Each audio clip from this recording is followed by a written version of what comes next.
today we're going to do another installment of my Sticker Tale Stationery Club, and you can see the process of working on the rewards for March. And this theme, I wanted to do like kind of an Easter theme, but I didn't want to do just like your typical kind of like Playboy bunny vibes or something.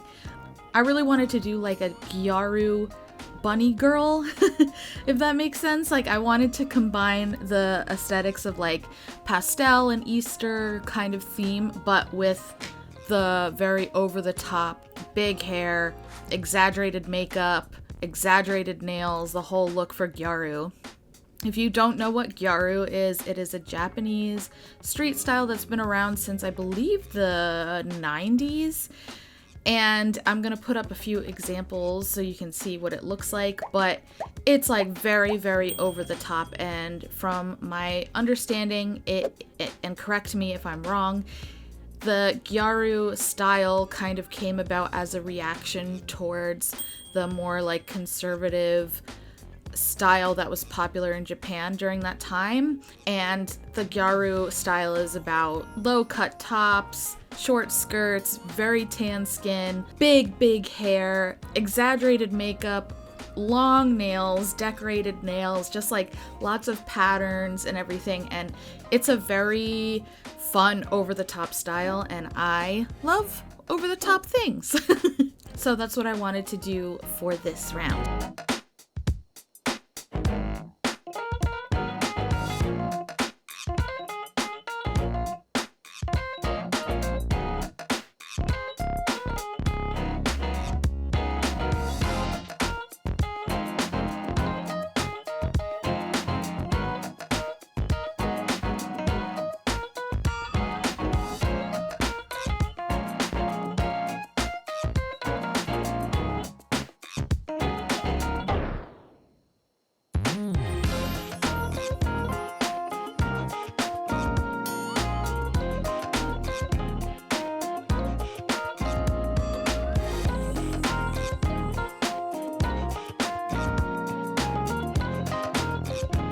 For the vinyl sticker, we are going to do this little blonde Gyaru bunny girl with just big nails. These are really fun to draw, these like fingers with their huge nails. And I'm kind of on a Gyaru kick right now, I think. And I feel like I want to draw more Gyaru themed things. I just don't know what yet, but this was a nice little like dip my toes into the whole process. For colors, I wanted to stick with pastels since this was kind of an Easter vibe themed one, and I wanted to incorporate patterns, and I found this piece of art that I loved. I loved the way that they rendered everything, and I loved the use of color in it, so I kind of kept it off to the side as a reference while I was working, so I could keep kind of referencing back to it and seeing how they approach shading and what type of colors they used for certain things, and I wanted to incorporate that into my style.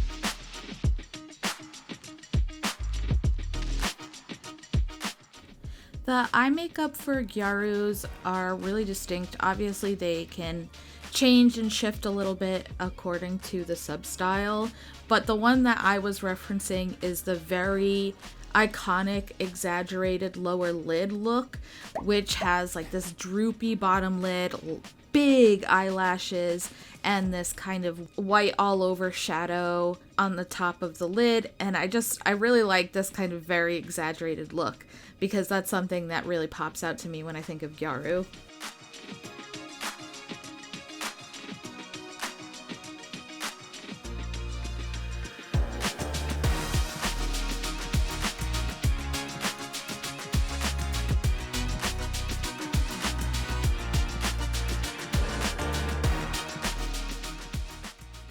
It took a little bit to adopt this coloring style, but I really liked it because it kind of gave me this Y2K vibe, and I kind of think of Y2K when it comes to Gyarus, or kind of early 2000s.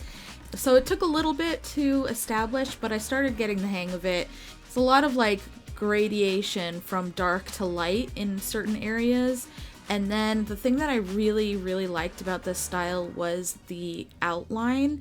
There's like a white outline around parts of the figures that make them pop and sit more in the foreground. The white line kind of helps push things forward, and things that don't get the white line kind of recede into the back. So I wanted to incorporate that into this design, as well as add a bunch of sparkles and other fun things.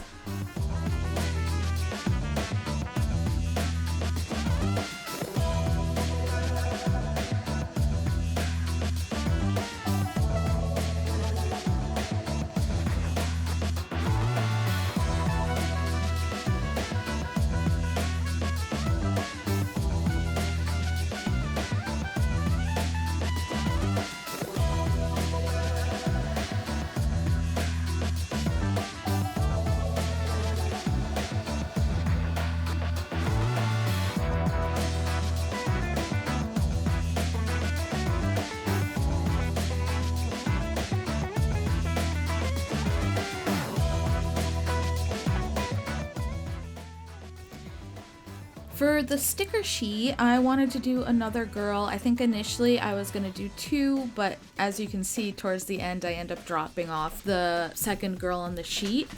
But I feel like the Gyaru style looks just so good on like darker skin.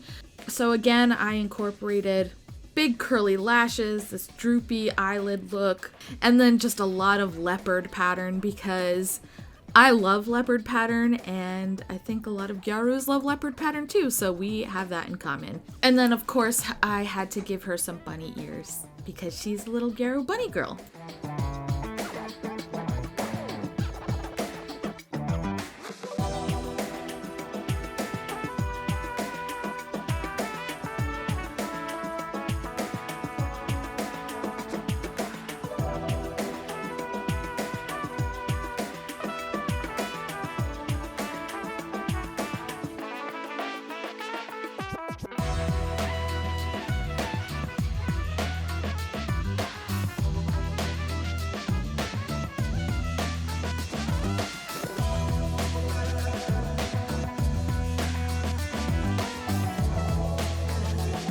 This design was inspired mostly by Kuro Gyaru, also the girls from Black Diamond, which is a Gyaru group in Japan. And their style is a little more edgy kind of, and had a lot of leopard print and fluffy leg warmers and unnatural hair colors and all of this type of stuff that I felt like would work really well with this design.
I also added the white line feature into this illustration as well, making the hair on her shoulder kind of pop out more by putting a white line on there, as well as around her arm and where her arm kind of sits within the jacket. I just feel like it gave this a more interesting, fun touch.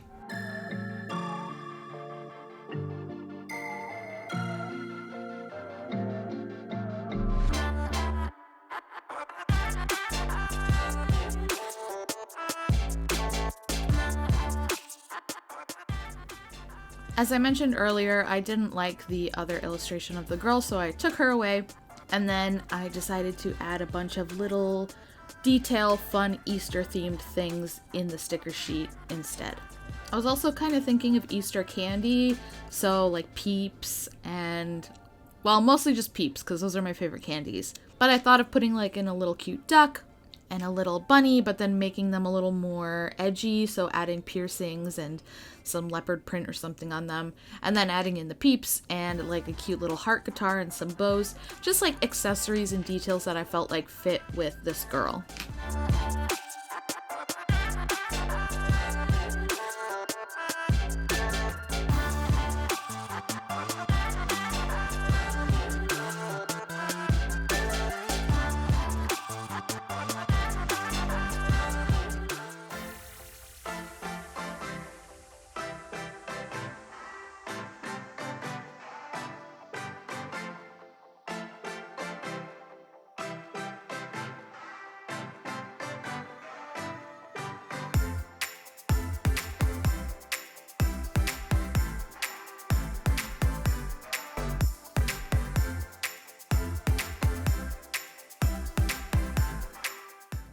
In regards to referencing this other artist's work while I colored the rest of my designs, I wanted to just talk about referencing and getting inspired by other artists and how it's a completely normal and natural thing for artists to do. And actually it is beneficial as well because you learn a whole other technique that normally you probably wouldn't find yourself naturally doing.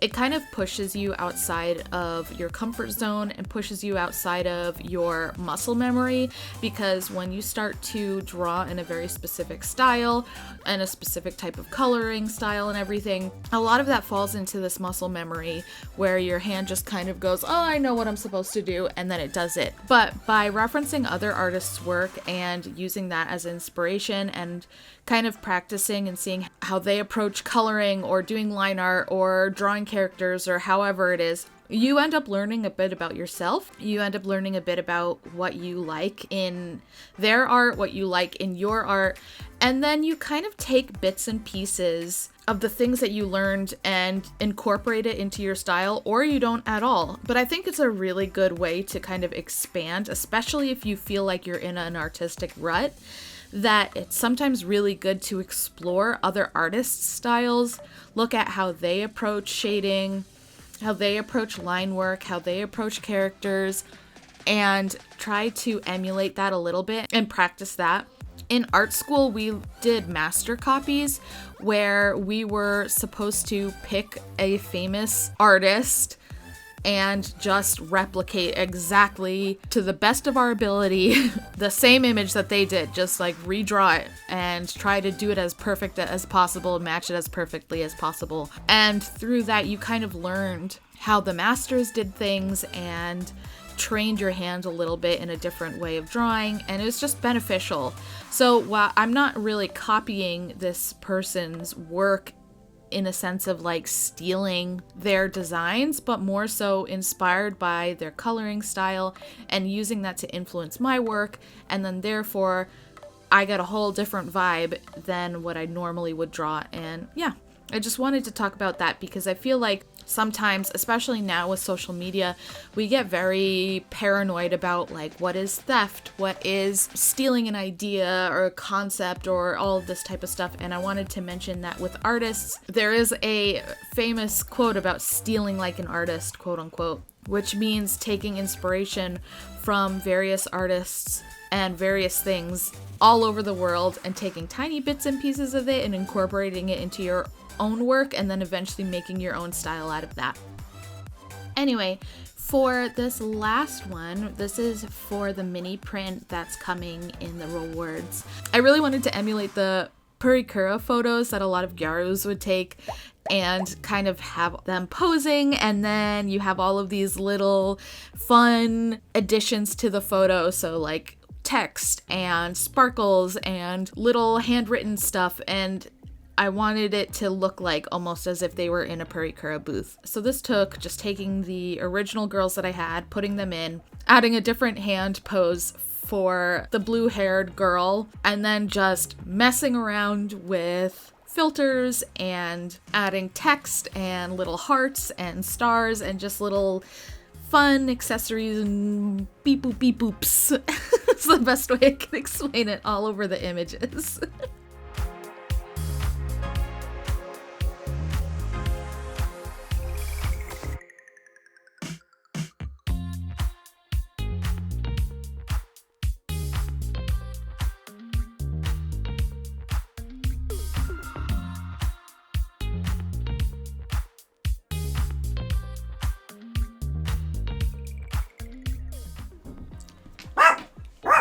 And that's about it for this.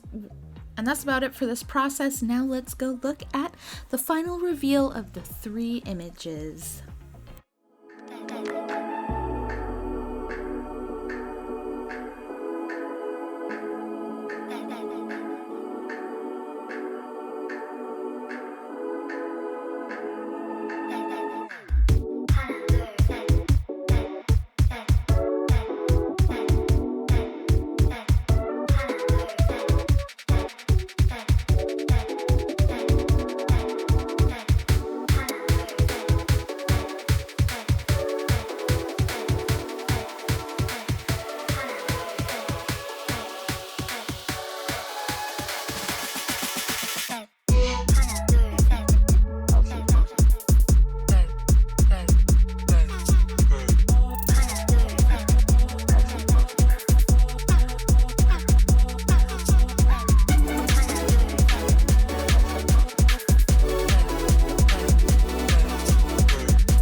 And that's about it for this video. Let me know what you think down below. Is Gyaru a fashion subculture that you're really into, or is it something that you're just discovering through this video maybe? Is it something that maybe you'll now look into and pursue for yourself? Or maybe something that you'll look into as an exploration for an art style? I don't know, let me know in the comments below. As always, you can find the links for all of my art pages and everything in the box below. You can also sign up for my sticker club. The link is the Ko-fi or Ko-fi or whatever, however you pronounce it, ko-fi.com/SavannahAlexandraArt, and you can find all of those links down below. I send out new designs every month, and if you are a member, you get to see the designs in advance as well as vote on the next month's ideas. And yeah, just feel free to join, and you're always able to cancel at any time, and you get a bunch of different things, and there's 2 tiers, and yeah, it's a really fun little group, so feel free to join if you want. Okay, that's about it. Have a slice of pizza on me. Like, go eat some pizza and think about me while you eat pizza, because I love pizza. Okay, goodbye!